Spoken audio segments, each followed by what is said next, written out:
महाराष्ट्र की राजनीति में इस समय ठाकरे भाइयों को लेकर काफी हलचल मची है। कुछ का कहना है कि एक साथ आएंगे और कुछ का कहना है कि एक साथ नहीं आएंगे, और कुछ का कहना है कि अगर राज ठाकरे और उद्धव ठाकरे एक साथ आते हैं तो महाराष्ट्र का कायाकल्प होगा। ये खबर है या मात्र अटकलबाजियां? इस बारे में दूध का दूध और पानी का पानी करने के लिए हमारे साथ उपस्थित हैं मनसे के महाराष्ट्र महासचिव प्रवक्ता डॉक्टर वागीश सारस्वत। सर, आपका बहुत बहुत स्वागत है हिंदुस्तान पोस्ट में। बहुत बहुत धन्यवाद।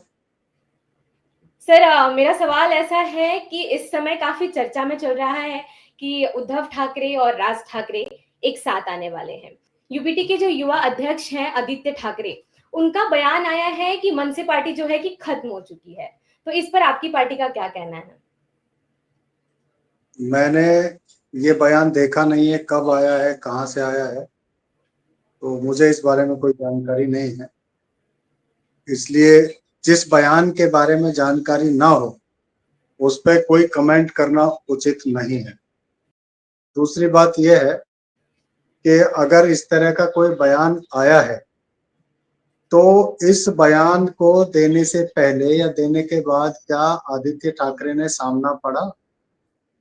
अब तक सामना की छपी हुई खबरों को भरोसेमंद माना जाता था और ये कहा जाता था कि सामना के अंदर जो कुछ भी छपेगा वो शिवसेना का बयान होगा।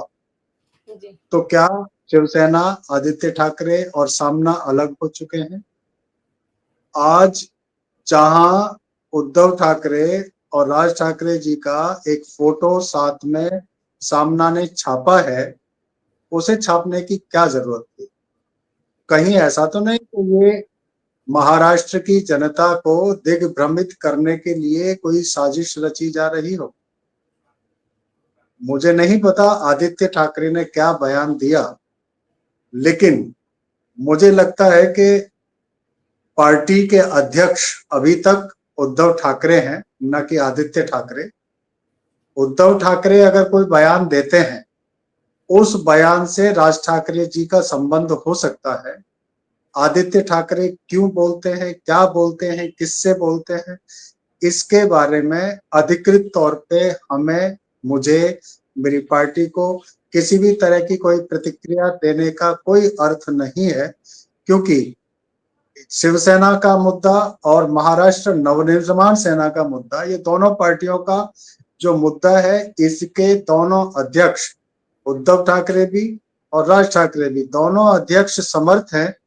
दोनों चचेरे और मौसेरे भाई हैं। दोनों के पास एक दूसरे का नंबर है। दोनों एक दूसरे को बचपन से लेकर अब तक बहुत अच्छे से जानते हैं। मुझे ऐसा लगता है कि किसी दूसरे तीसरे बेटे भतीजे को बीच में आने के बजाय अगर वो लोग सीधे आपस में कोई बात करें और महाराष्ट्र की जनता को, महाराष्ट्र के मीडिया को अगर बताएं तो ज्यादा बेहतर होगा। सर, शिवसेना यूबीटी ने लोकसभा और विधानसभा चुनाव में मुस्लिम वोट बैंक को प्रभावित करने की कोशिश की थी, और मनसे ने पिछले कुछ सालों में हिंदुत्व की राजनीति अपना ली थी। तो अगर दोनों के विचार अलग अलग हैं तो गठबंधन का विश्वास भविष्य क्या हो सकता है? इस पर क्या कहेंगे आप? नहीं, ये तो अभी हाइपोथेटिकल है ना सारा का सारा। पहले कोई ऑफिशियल प्रस्ताव आए तब तो इन सारी चीजों अगर का हो जाए, कोई अगर मतलब है। हो जाए। नहीं, अगर मगर से राजनीति चलती नहीं है। ना जी। तो हमारी तरफ से कोई ऑफिशियल प्रस्ताव शिवसेना के पास गया है और ना शिवसेना की तरफ से कोई ऑफिशियल प्रस्ताव आया है। हमारी तरफ से 2014 में, 2017 में औपचारिक प्रस्ताव दिया जा चुका है। तो इस बार ये उम्मीद करना कि हम कोई प्रस्ताव देंगे, ये बेईमानी होगा। अगर सचमुच शिवसेना के मन में महाराष्ट्र को लेके, महाराष्ट्र की जनता के मन की बात को समझने का कोई मादा है, तो उद्धव ठाकरे जी की तरफ से, शिवसेना की तरफ से औपचारिक प्रस्ताव अगर आएगा तो उस पर ही कोई निर्णय लिया जा सकेगा।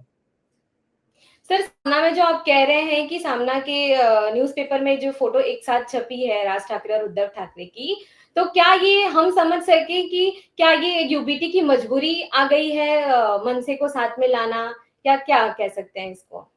देखिए, मुझे ऐसा लगता है कि संजय राउत कार्यकारी संपादक हैं सामना के। उन्होंने क्या सोच के इस फोटो को खबर के साथ छापा है, ये या तो वो जवाब दे सकते हैं या जो इस समाचार पत्र के मालिक हैं उद्धव ठाकरे जी और रश्मि ठाकरे जी, वो कोई जवाब दे सकते हैं। उसके बारे में हमारे पास कोई उत्तर नहीं है। हम सिर्फ इतना कह सकते हैं कि दोनों भाइयों का फोटो छपा देख के हमें बहुत अच्छा लगा और निश्चित तौर से दोनों की अपनी ताकत है, अलग-अलग अपनी ताकत है और 2 ताकत अगर किसी भी वजह से एक होती हैं, तो वो बहुत बेहतर होगा। जब ये अफ़वाह फैली है या फिर इसको अटकलबाज़ियाँ कह सकते हैं या साजिश कह सकते हैं, तो मनसे के कार्यकर्ताओं में इसको लेकर के कैसा माहौल है सर? देखिए, मेरी पार्टी नेता के आदेश का पालन करने वाली पार्टी है। राज ठाकरे जो फैसला करेंगे वो पार्टी का हर पदाधिकारी, हर कार्यकर्ता उसे मंजूर करेगा, उसको फॉलो करेगा। अक्षरशः उस आदेश का पालन किया जाएगा। तो मन में अगर ऐसा कुछ भी होता है तो उत्साह आना स्वाभाविक है। सर, आपने ये जानकारी और मनसे की बात हमारे सामने रखने के लिए आपका बहुत-बहुत धन्यवाद व्यक्त करती हूँ। थैंक यू, शुक्रिया, बहुत-बहुत धन्यवाद, आभार। जय महाराष्ट्र।